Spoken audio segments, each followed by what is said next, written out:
Selamat datang di channel Alur Donghua. Sebelum menonton, silahkan subscribe, biar Mimin tambah semangat update-nya. Monster kecil. Sebelum Feng Xianer bisa menjawab, gadis kecil itu bereaksi seperti kucing yang ekornya diinjak dan dia langsung menjadi marah. Siapa yang kamu panggil monster kecil? Tatapan Yun Ce berputar kembali ke arah gadis itu. Dia dengan tulus mengukur gadis itu dengan matanya sebelum tertawa kecil. Tentu saja aku tidak sedang membicarakanmu. Kamu terlihat sangat menggemaskan, jadi bagaimana kamu bisa disebut monster kecil? Gadis kecil itu mengangkat hidungnya dan sepertinya dia sangat menikmati disebut menggemaskan oleh Yun Ce. Gadis kecil, siapa namamu? Yun Ce bertanya, tapi dia tidak memperhatikan satu hal, dia, yang hatinya terperosok dalam kesuraman, yang sama sekali tidak tertarik pada segala hal, sebenarnya sedang mengambil inisiatif saat ini. Lebih jauh lagi, dia secara tidak sadar memulai percakapan dengannya, dan nada serta matanya anehnya hangat. Gadis kecil itu memberikan jawaban lugas dengan suara tegas dan suka memerintah, saya Yun Wuxin, dan siapa kamu sebenarnya? Kenapa kamu mendekati tempat ini? Mungkinkah kamu tidak tahu bahwa ini adalah wilayah ibuku dan aku? Yun Wuxin. Yun Ce tidak menjawab pertanyaannya, malah dia tersenyum tipis sambil berkata, aneh sekali, maksudku nama yang terdengar bagus. Siapa yang memberikannya padamu? Tentu saja, ibuku yang memberikannya kepadaku. Kata gadis kecil itu, matanya yang berbintang masih dipenuhi kewaspadaan. Tatapannya terus menyapu kaki Yun Ce dan Feng Xianer seolah-olah dia menggunakan matanya untuk memperingatkan mereka bahwa mereka sama sekali tidak diperbolehkan mengambil satu langkah pun ke area sekitar hutan bambu. Wuxin, kenapa ibumu memberimu nama seperti itu? Yun Ce bertanya lagi, dia juga tidak menyadari mengapa dia begitu tertarik pada nama gadis kecil yang pertama kali dia temui. Sepertinya ada semacam kekuatan yang tak bisa dijelaskan, misterius dan tak terhindarkan, yang membangkitkan keinginannya untuk lebih memahaminya. Feng Xianer memandang ke arah Yun Ce dan dia tercengang untuk beberapa saat. Karena Yun Ce di depannya benar-benar memberikan senyuman lembut yang memenuhi wajahnya saat dia menatap tanpa berkedip ke arah gadis kecil di hutan bambu di depannya, dari dia. Bukan karena Yun Ce tidak pernah tersenyum selama sebulan terakhir ini, tapi senyumannya selalu terlihat sangat kaku dan dipaksakan dan mengandung kesuraman dan kesedihan yang bisa dirasakan oleh siapapun. Namun saat ini, senyuman yang muncul dari sudut mulutnya sebenarnya sangat alami dan hangat. Feng Xianer benar-benar terpana dengan apa yang dia saksikan, dan untuk sesaat, dia lupa menarik Yun Ce pergi, untuk berangkat dari monster kecil yang terlihat menggemaskan, namun kenyataannya sangat berbahaya. Ibuku mengatakan ini, ekspresi gadis kecil itu tegas dan serius saat dia berusaha mengambil sikap yang kuat dan mengancam, segala sesuatu di dunia ini dipenuhi dengan kepahitan dan kesedihan. Jika seseorang tidak ingin terjerumus dalam duka dan duka, maka ia harus mencapai keadaan di mana ia tidak mempunyai harapan dan tidak mempunyai hati. Seseorang harus tidak memiliki hati sebelum ia dapat memiliki harapan, dan ia harus tidak memiliki harapan sebelum ia tidak dapat mengalami kesedihan, dan hanya sekali seseorang tidak dapat mengalami kesedihan maka ia tidak dapat memiliki penyesalan. Yun Ce tertegun sejenak mendengar kata-kata itu, tapi setelah itu dia tertawa terbahak-bahak, hahaha, nona kecil, apakah kamu mengerti maksud kata-kata itu? Feng Xianer kaget, pertanyaan Yun Ce juga mengejutkan gadis itu, tetapi setelah itu dia berteriak dengan marah, aku, tentu saja aku mengerti. Kamu masih belum menjawab pertanyaanku. Siapa sebenarnya kamu? Kenapa kamu mendekati tempat ini? Apakah kamu penjahat yang berbahaya? Apakah aku terlihat seperti penjahat bagimu?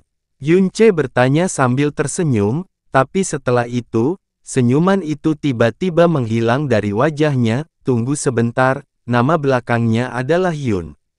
Itu bukan Feng. Selain itu, di alam iblis ilusi, keluarga Yun adalah keluarga penjaga yang diketahui semua orang. Namun di benua langit yang mendalam, nama keluarga Yun sebenarnya adalah nama keluarga yang sangat langka dan jarang terlihat. Gadis kecil itu menatap Yunce dengan sangat serius, tapi setelah itu alisnya tiba-tiba terangkat saat dia mulai tertawa. Wah, Paman, kamu sangat lemah. Hehehe, Paman. Sudut mulut Yunce bergerak-gerak keras saat mendengar itu. Sebagai anak laki-laki cantik nomor satu di benua langit yang mendalam, alam iblis ilusi, wilayah ilahi timur, dan wilayah ilahi barat, ini adalah pertama kalinya seseorang memanggilnya seperti itu.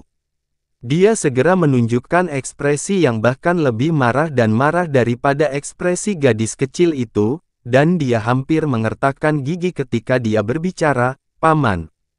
Pernahkah kamu melihat seorang paman seanggun dan setampan aku? Saat dia mengucapkan kata-kata itu, dia juga dengan santai mengusap pipinya, tapi yang dia sentuh adalah banyak bulu dan kulit yang sangat kasar. Dia langsung terpana dengan ini. Karena dia memiliki seni dewa-dewa kemarahan, tubuhnya terus-menerus diberi nutrisi oleh energi spiritual langit dan bumi.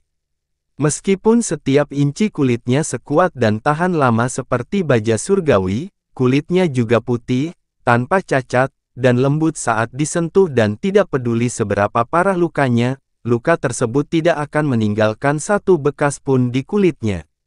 Jadi secara lahiriah dia selalu tampak berusia tidak lebih dari 20 tahun, dan itu akan tetap sama meskipun 1000 atau 10.000 tahun telah berlalu. Namun setelah dia dibangkitkan, dia tidak lagi memiliki kekuatan mendalam atau tubuh ilahi, dan energi spiritual tidak lagi menyapu dan melemahkan tubuhnya. Terlebih lagi, aura keruh dan keruh di alam bawah, angin pegunungan yang bertiup ke seluruh tubuhnya setiap hari, melemahnya tubuh tersebut. Dan terutama simpul emosi yang sangat berat di dalam hatinya. Semua hal ini menyebabkan dia menua dengan cepat dan tanpa disadari. Jadi, dalam waktu singkat kurang lebih sebulan ini, rasanya seolah-olah dia telah berusia lebih dari 1 dekade. Setelah mendengar kata-kata Yunce, bibir gadis kecil itu terbuka saat dia menjulurkan lidah padanya, kata-katamu benar-benar tidak tahu malu. Terlebih lagi, memikirkan pria besar sepertimu sebenarnya sangat lemah, dan kamu bahkan membutuhkan seorang wanita untuk mendukungmu saat kamu berjalan, itu bahkan lebih tidak tahu malu. Jika ada orang lain yang mengucapkan kata-kata serupa, itu pasti akan membuat Yunce terpukul diam-diam. Tapi saat dia dihadapkan pada penghinaan gadis kecil ini, Yunce hanya bisa menggelengkan kepalanya dan tertawa, baiklah, baiklah, baiklah. Anda sepenuhnya benar. Saya memang seorang paman yang sangat lemah dan tidak tahu malu. Anda tahu, saya sangat lemah sehingga saya tidak menimbulkan bahaya apapun bagi Anda, bukan? Jadi bisakah Anda mengizinkan saya melihat apa yang ada di dalam hutan bambu? Mustahil. Saat suara Yunce turun, ekspresi Yun Wuxin berubah dalam sekejap dan mata berbintang yang sebelumnya menjadi agak lembut juga telah memulihkan beberapa keganasannya sebelumnya. Dia mengarahkan jari tangannya yang putih dan lembut ke arahnya saat dia memperingatkannya.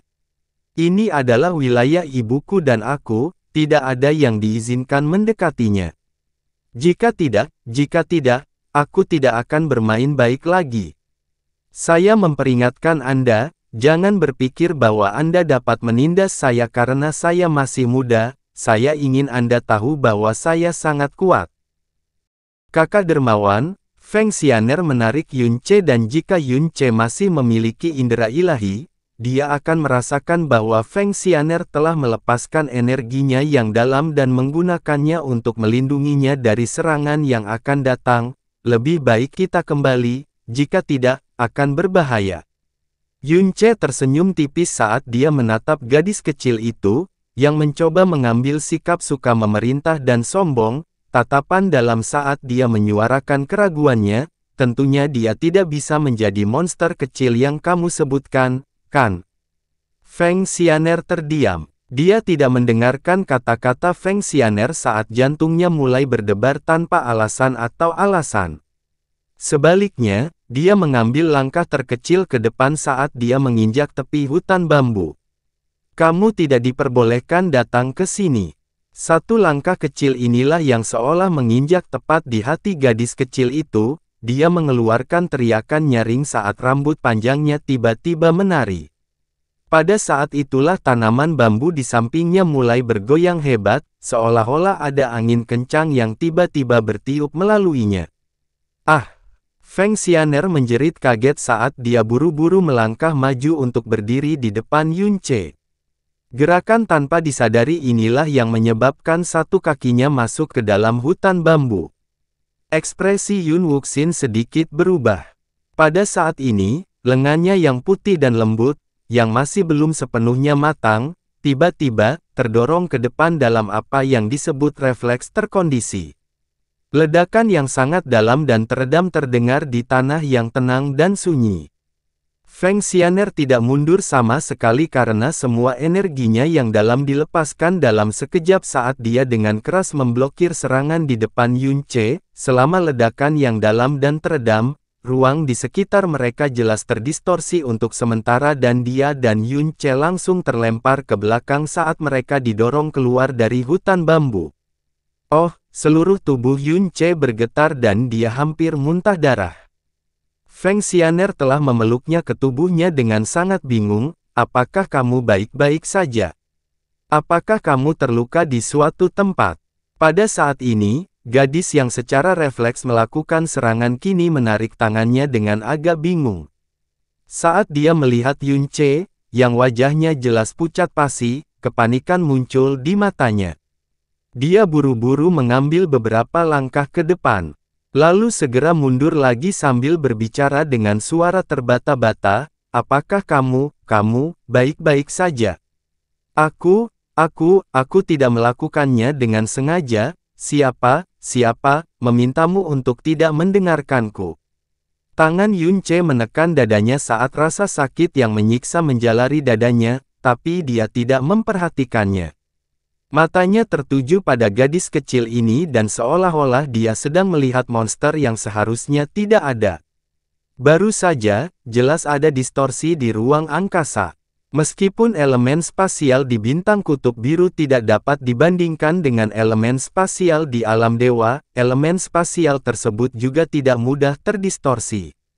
Untuk dapat menciptakan distorsi spasial yang begitu jelas, paling tidak, seseorang harus berkultivasi sampai alam kaisar mendalam. Namun, gadis kecil di depannya ini baru berusia 10 tahun bahkan menurut perkiraan paling dermawan, namun dia sebenarnya sudah memiliki kekuatan besar yang ada di alam kaisar mendalam. Di Blue Wind Nation, kekuatan setingkat kaisar alam mendalam setara dengan kekuatan master sekte besar dari 4 sekte terbaik di dunia ini. Orang nomor 1 di Blue Wind bertahun-tahun yang lalu, Ling Tiani, juga hanyalah tahta tingkat 6. Selain itu, untuk melindunginya, Feng Xianer, dalam keputusasaannya, pasti tidak berani menahan apapun. Namun meskipun Feng Xianer telah mengerahkan kekuatan penuhnya untuk memblokir serangan itu, dia masih dihantam oleh tangan yang disodorkan oleh gadis kecil ini secara refleks. Itu juga berarti bahwa kultivasi gadis kecil ini sebenarnya di atas Feng Xianer. Dia bukan hanya seorang tahta, dia juga mungkin adalah tahta tingkat menengah atau bahkan tahta tahap akhir. Kamu, berapa umur kamu tahun ini? Yunce bertanya dan dia tergagap hampir sama parahnya dengan gadis kecil itu ketika kata-kata itu keluar dari mulutnya. 11, jawab gadis kecil itu dengan agak bingung, tapi matanya yang berbintang masih waspada dan berhati-hati. Yunce diam-diam menghirup udara dingin, tahta tahap akhir berusia 11 tahun, di seluruh benua langit yang mendalam dan bahkan alam iblis ilusi, kasus seperti itu pasti belum pernah terjadi sebelumnya, apalagi Blue Wind Nation. Pada usia ini, urat nadi dari sebagian besar praktisi baru saja terbentuk dan mereka baru saja berhasil tersandung ke titik awal dari jalan yang mendalam. Ketika dia berusia 11 tahun, dia bersembunyi di balik kaki Xiaolai dan dia telah bahkan tidak benar-benar memahami apa itu jalan yang mendalam.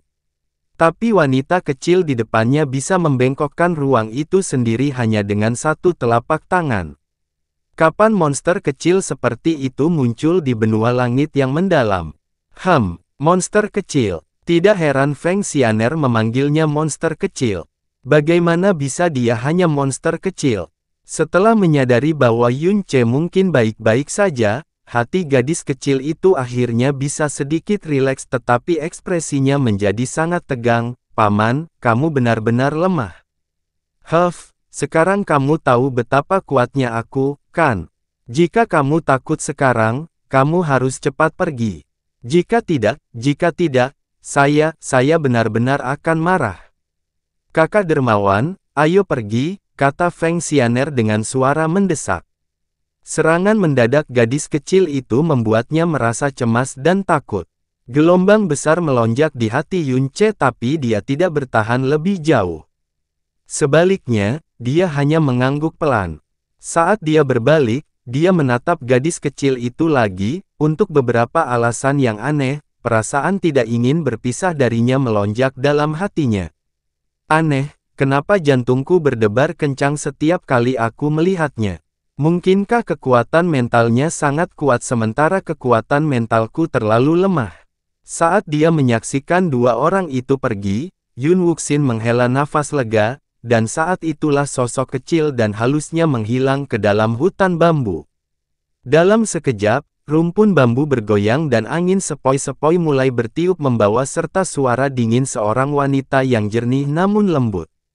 Siner, apakah kamu baru saja berkultivasi? Tidak, ibu. Kali ini, suara gadis itu yang terdengar di udara. Ada seorang paman aneh yang ingin masuk ke dalam hutan, tapi aku sudah mengusirnya. Karena mereka sudah berangkat cukup jauh dari hutan, dengan kemampuan pendengarannya saat ini, Yun Ce tidak akan bisa mendengar suara ibu dan anak tersebut. Tapi hembusan angin sejuk ini secara tidak sengaja bertiup ke arah yang ditinggalkan Yun Ce, menyebabkan suara surgawi yang menggelembung itu terngiang di telinganya. Suara surgawi yang terbawa angin seringan dan samar seperti kabut, tapi itu menyebabkan Yun Ce bereaksi seolah-olah petir surgawi tiba-tiba menyambar tubuhnya, dan dia tiba-tiba membeku di tempatnya. Saat suara angin terbang ke kejauhan, Yun Ce berdiri di sana dengan linglung dan dunia tampak berputar dan berputar di depan matanya. Kakak dermawan, ada apa? Feng Xianer buru-buru menghentikan langkahnya juga. Yun Ce menatap udara kosong di depannya. Matanya linglung dan bingung, seolah seluruh darah di tubuhnya berhenti mengalir, lemas dan mati rasa. Dia dengan bingung mengucapkan beberapa kata, baru saja, apakah kamu mendengar sebuah suara? Suara, tidak, aku tidak melakukannya. Feng Xianer menggelengkan kepalanya. Selain desiran lembut angin yang bertiup, dia tidak mendengar suara lain apapun. Kemampuan pendengaran Yun Ce saat ini beberapa tingkat lebih buruk daripada Feng Xianer saat ini. Jika Feng Xianer tidak mendengar suara itu, maka itu hanya halusinasi pendengaran.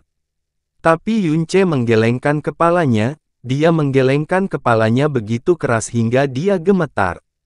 Dia berbalik tetapi kelemahan yang menguasai tubuhnya membuatnya berlutut di saat berikutnya.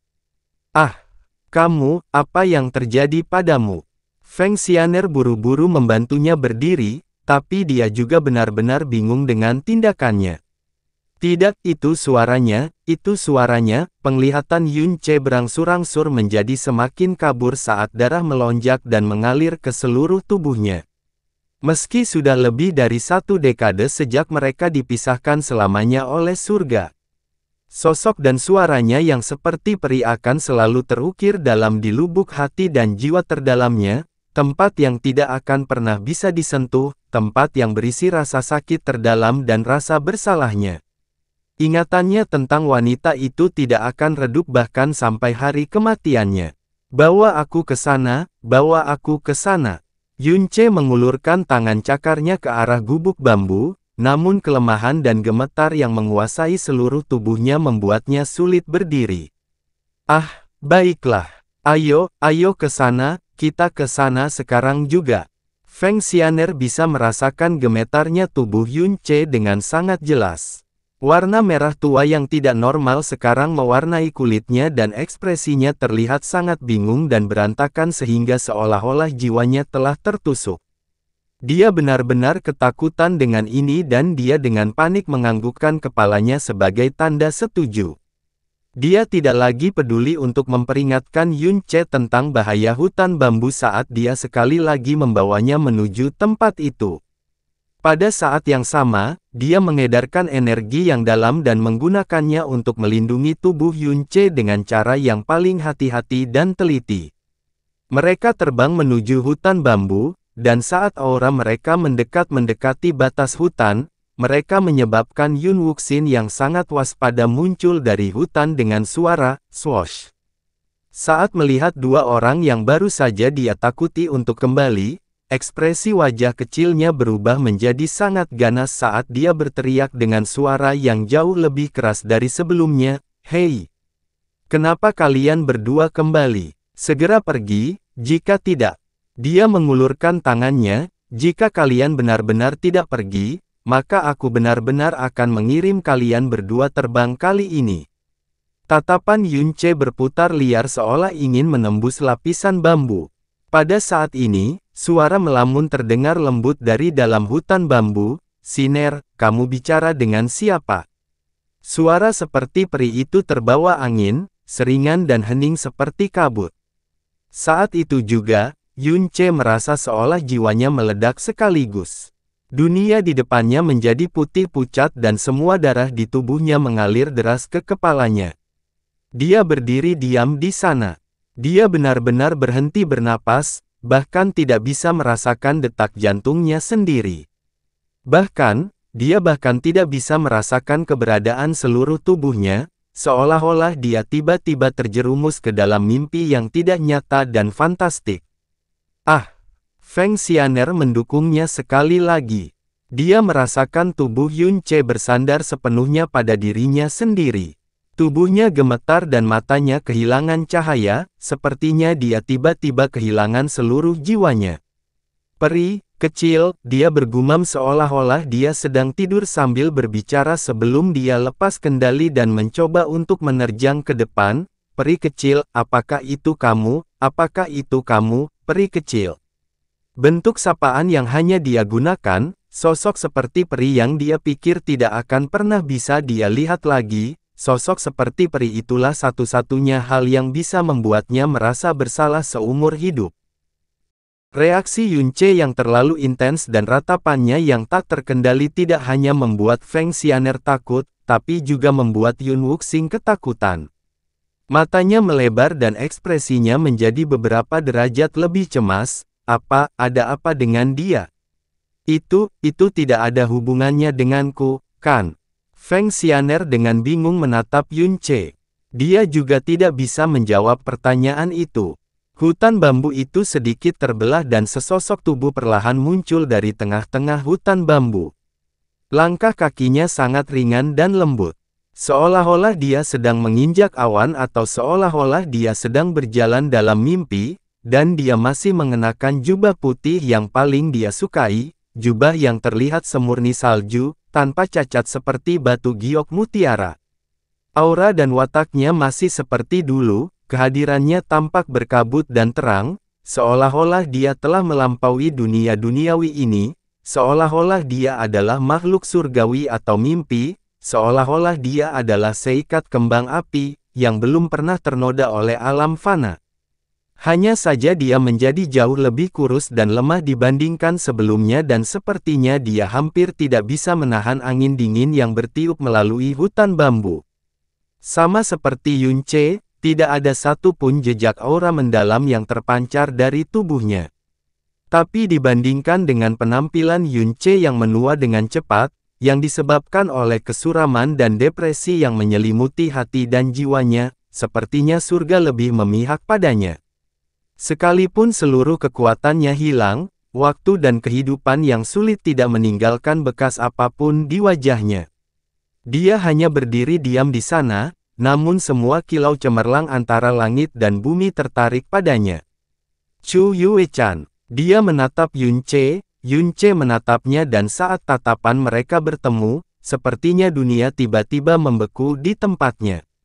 Tidak ada warna, tidak ada suara, yang ada hanya bayangan satu sama lain di mata mereka, gambaran yang bahkan lebih ilusi daripada mimpi. "Ibu!" Yun Wuxin dengan lembut berteriak. Tubuhnya yang kecil dan halus berbalik dan dia tiba di sisinya ketika lapisan energi mendalam yang hangat dan lembut segera menutupi tubuhnya. Dia hanya takut dia akan terluka oleh angin dingin, anginnya sangat dingin hari ini, kamu tidak bisa keluar. Dia tidak menanggapi kata-kata cemas putrinya. Dia hanya menatap Yun-che dalam keadaan pingsan, semua cahaya di mata indahnya berubah menjadi kabut berkabut. Kata-kata keluar dari bibirnya dalam gumaman lembut sehingga sepertinya dia sedang berbicara dalam tidurnya, apakah itu kamu? Yun-che menganggukkan kepalanya tapi dia tidak punya kekuatan untuk menganggukkannya lagi dengan penuh semangat. Dia ingin melangkah maju tetapi tubuhnya menolak untuk mendengarkan instruksinya. Dia membuka mulutnya lagi dan butuh waktu yang sangat lama sebelum dia berbicara dengan suara yang sangat bergetar bahkan dia tidak dapat mendengar dirinya sendiri dengan jelas, "Ya, aku, ini aku." Tubuh Chu Yue-chan dengan ringan bergoyang tertiup angin dan tidak ada suara lain yang keluar dari bibirnya yang terbuka. Perubahan-perubahan dalam hidup telah meninggalkan bekas pada penampilan pria di depannya. Rasa kehilangan dan putus asa terlihat jelas di wajahnya, dan mata yang sebelumnya cerah itu kini juga berubah menjadi keruh dan keruh, tapi, sejak saat pertama, dia sudah tahu bahwa itu adalah dia. Pria yang telah mengacaukan tali hatinya, telah meluluhkan seluruh pertahanan emosinya. Pria yang dengan kejam meninggalkannya selamanya setelah sepenuhnya merebut tubuh, hati, dan jiwa. Namun hembusan angin lagi bertiup ke arahnya, menyebabkan dia perlahan pingsan dalam keadaan linglung. "Ah, ibu, ada apa denganmu? Jangan menakutiku." Yun Wuxin buru-buru mendukungnya. Dia menatap ibunya terlebih dahulu, lalu pada Yun-che, hatinya dipenuhi kebingungan dan kepanikan. Hembusan angin dingin ini akhirnya mulai membangunkan Yun-che dari lamunannya. Dia mengulurkan tangannya sambil berjalan perlahan ke depan. Hanya saja dia tidak bisa merasakan langkah kakinya sendiri dan rasanya seolah-olah tubuhnya ditopang oleh awan tak kasat mata, sedikit demi sedikit, dia mendekati sosok yang menurutnya hanya akan muncul lagi dalam mimpinya. Yun Wuxin tidak bergerak untuk menghalanginya, bahkan dia tidak tahu mengapa dia tidak melakukan apapun. Bahkan ketika Yun-che berdiri tepat di depan ibunya, dia masih berdiri di sana dengan linglung karena dia benar-benar bingung. Chu Yue-chan perlahan mengulurkan tangannya dan dia menyentuh wajah Yun-che. Perasaan kasar di kulitnya lebih nyata dari apapun di dunia ini, "Kamu masih hidup." "Aku masih hidup," Yun-che mengangguk dan setiap kata tampak samar dan tidak jelas seperti kabut tipis, "Kamu juga masih hidup." Kedua orang itu berdiri saling berhadapan. Dia mengira dia tidak akan pernah melihatnya lagi dan dia hanya akan merasakan kesakitan seumur hidup setiap kali dia memikirkannya. Dia berpikir bahwa dia tidak akan pernah melihatnya lagi, dan bahwa dia hanya akan memiliki penyesalan seumur hidup setiap kali dia memikirkannya. Takdir yang selalu mempermainkan orang-orang juga bisa menjadi penuh kasih sayang sesekali. Hanya saja, tindakan belas kasih ini terlambat hampir 12 tahun. Dia memegang tangan Chu Yue-chan, sensasi lembut menyebar dari telapak tangannya ke setiap sudut hati dan jiwanya, memberitahunya bahwa semua ini bukanlah mimpi. Dia sekali lagi memegang tangan peri kecil, dan dia tidak ingin melepaskannya lagi. Besarnya kegembiraan luar biasa yang akan dialami seseorang ketika menemukan sesuatu kembali berhubungan langsung dengan besarnya rasa sakit yang menyayat hati yang mereka alami ketika kehilangan benda yang sama. Mereka telah selamanya dipisahkan oleh surga selama hampir 12 tahun, dan ribuan ekspresi serta 10.000 kata yang ingin mereka ucapkan satu sama lain semuanya kembali menjadi sunyi. Wajah dan sosok orang di hadapan mereka terkadang jelas dan berbeda dan terkadang buram, dan seluruh dunia sepertinya terus berputar antara kenyataan dan fantasi. Ibu, ada apa denganmu? Apakah kamu jatuh sakit? Yun Wuxin bertanya dengan takut-takut sambil melihat tangan Yun Che dan ibunya yang saling bertautan, tangan kecilnya dengan ringan menggenggam sudut pakaiannya. Suaranya menyebabkan Yun Che berputar tanpa sadar. Dia melihat ke arah Yun Wuxin dan pada saat itu, dia tidak dapat mengalihkan pandangannya. Hati dan jiwanya yang sudah kacau tak tertahankan mulai bergetar dengan intensitas yang lebih besar lagi. Nama belakangnya adalah Yun, usia 11 tahun. Mungkinkah bahwa dia? Chu Yuechan mengulurkan tangannya yang lain, menggenggam tangan kecil, lembut gadis itu sambil berkata dengan lembut, "Siner, dia ayahmu." Tubuh Yun Che bergoyang keras dan pandangannya menjadi kabur sekali lagi. Di belakangnya, Feng Xianer menempelkan kedua tangan ke bibirnya. Mata indahnya terbuka lebar dan dia sangat terkejut. Saat melihat ibunya dan kemudian melihat Yun Che, bibir Yun Wuxin sedikit terbuka saat dia berkata dengan takut-takut, "Tapi, bukankah ayah seharusnya sudah pergi dari dunia ini?" Chu Yuechan menggelengkan kepalanya, dan air mata berkilauan di sudut matanya lebih sempurna dan sayangnya indah daripada cahaya bintang paling cemerlang di alam semesta. "Ibu menipumu. Bukan hanya ayahmu yang masih hidup, dia bahkan berhasil menemukan kita, Siner. Mulai sekarang dan seterusnya, kamu punya ayah, apakah kamu bahagia?" Ayah.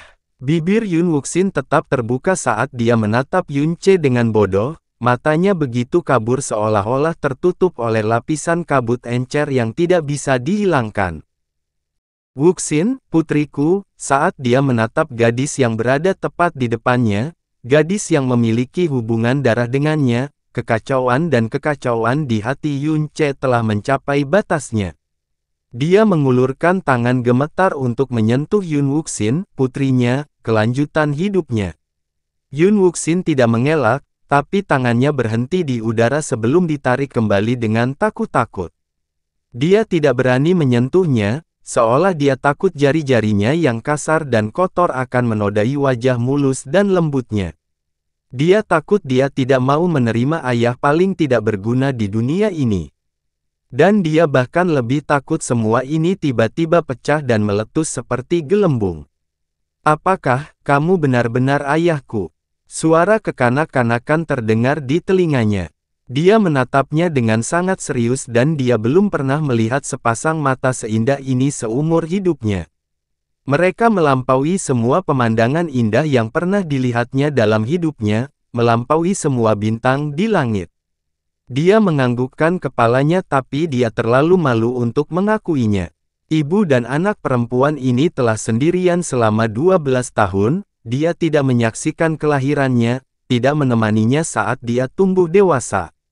Dia tidak pernah melakukan apapun untuknya sebagai ayahnya, bahkan untuk sehari, sesaat, atau bahkan satu tarikan napas pun, jadi bagaimana dia bisa layak mengakui fakta itu? "Kalau begitu," gadis kecil itu berkata dengan suara gemetar dan tidak aman, "aku tadi begitu galak pada ayah, jadi apakah ayah akan memukul pantatku karena itu?" Kata-kata lembut itu menyebabkan Yun Che merasa seolah-olah udara hangat yang tak terhitung jumlahnya meledak di setiap sudut tubuh dan jiwanya.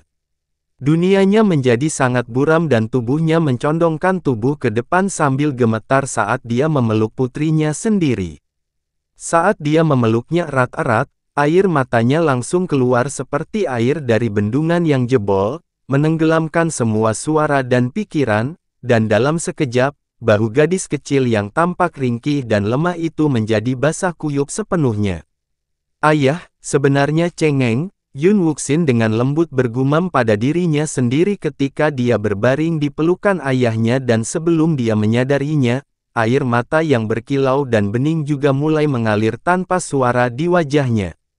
Dia tidak tahu betapa berharganya air mata ayahnya, karena bahkan ketika ayahnya menahan rasa sakit jiwa meninggalkan tubuhnya, bahkan ketika dia berjuang antara batas hidup dan mati, dia tidak pernah sekalipun meneteskan air mata. Namun saat ini, air matanya mengalir deras seperti air dari bendungan yang jebol. Dia menggertakkan giginya dengan keras sambil mati-matian berusaha menghentikan air matanya yang mengalir keluar, tapi dia tidak bisa berhenti menangis. Faktanya, dia bahkan tidak bisa mengucapkan satu kalimat lengkap, satu kata pun. Yue Chanku, anak perempuanku, putri kami. Dia telah menghabiskan setiap hari dalam kesuraman yang menyedihkan sejak kebangkitannya, dan dia berulang kali bertanya pada dirinya sendiri mengapa dia masih hidup. Dia bahkan mulai membenci dan membenci kenyataan bahwa dia masih hidup sesekali. Namun saat ini, dia merasa sangat beruntung dan bersyukur masih hidup. Sungguh menyenangkan bisa hidup. Ah iya, di dunia ini, tidak ada yang lebih baik daripada hidup.